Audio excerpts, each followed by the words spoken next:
അല്ല റാഫിയാക്ക, ഇവിടെ നിന്ന് എത്ര തോന്നെ ഇറച്ചി തൂക്കിട്ടിക്കണ്? ഇവിടെ വലിയ കല്യാണ പരിപാടി ഒക്കെ ഉണ്ടാ? എടാ ചെങ്ങ, ഇത് ചെറിയനാൾക്ക് വിൽക്കാളെ ഇറച്ചി തൂക്കി വെച്ചല്ല, നാളെ വലിയൊരുനാളാണ്. ഈ ലോകത്തൊന്നും അല്ല മൂസേ. ഇറച്ചി കണ്ടപ്പോ വെപ്രാളം പൊട്ടിക്ക. നാളെ അജ്ജി പെരുന്നാളാണ്. ഇവിടെ അത് ശരി, നിങ്ങൾ പറഞ്ഞത് ശരിയാണല്ല കാക്ക. നാളെ വലിയ പെരുന്നാളല്ലേ? വലിയ പെരുന്നാള് അല്ല, ആഘോഷമുള്ള പരിപാടിയാണ്. അങ്ങനെയാണെങ്കിൽ രണ്ടിനെ ഇറച്ചി കൊണ്ട് തൂക്കിക്കാണേ. അപ്പൊ മക്കളെ, നമ്മളെ തെയ്യാലങ്ങല് വന്നൂർക്ക് പോണ റോട്ടില് നല്ല അടിപൊളി ബീഫ് ഇറച്ചി കിട്ടും. അതും ലൈവായിട്ടാണ് ഇവർ കൊടുക്കുന്നത്. ഇതൊരു പ്രോട്ടീനാണ്. അപ്പൊ ഇവിടെ വന്നു കഴിഞ്ഞാൽ ഏത് സമയത്തും നിങ്ങൾക്ക് ഇവിടുന്ന് പോത്തിറച്ചി കിട്ടും. അതുപോലെ തന്നെ കല്യാണ ഓർഡർ, പാർട്ടി ഓർഡറുകൾ ഏത് ഇവർ സ്വീകരിക്കുന്നതാണ്. അതുപോലെ തന്നെ പാർട്ടി ഓർഡർ വന്നു കഴിഞ്ഞാല് നിങ്ങൾക്ക് വിളിച്ചു കഴിഞ്ഞാൽ നിങ്ങൾ കൊണ്ടേ കൊടുക്കുവോ? ഓർഡർ പ്രകാരം ഞങ്ങൾ ഈ ഭാഗങ്ങളിലൊക്കെ ഞങ്ങൾ കൊടുക്കുന്നുണ്ട്.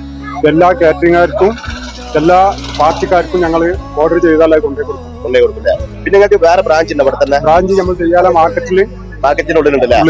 അപ്പൊ ഇവരെ ബ്രാഞ്ച് നമ്മളെ മാർക്കറ്റിനുള്ളിലുണ്ട്. അപ്പൊ ഇവരെ നമ്പർ ഞാൻ കൊടുക്കുന്നുണ്ട്. ഇവരുമായി കോൺടാക്ട് ചെയ്ത് കഴിഞ്ഞാൽ നിങ്ങളെ വീട്ടിലേക്ക് സാധനം ഇവർ എത്തിച്ചു തരും.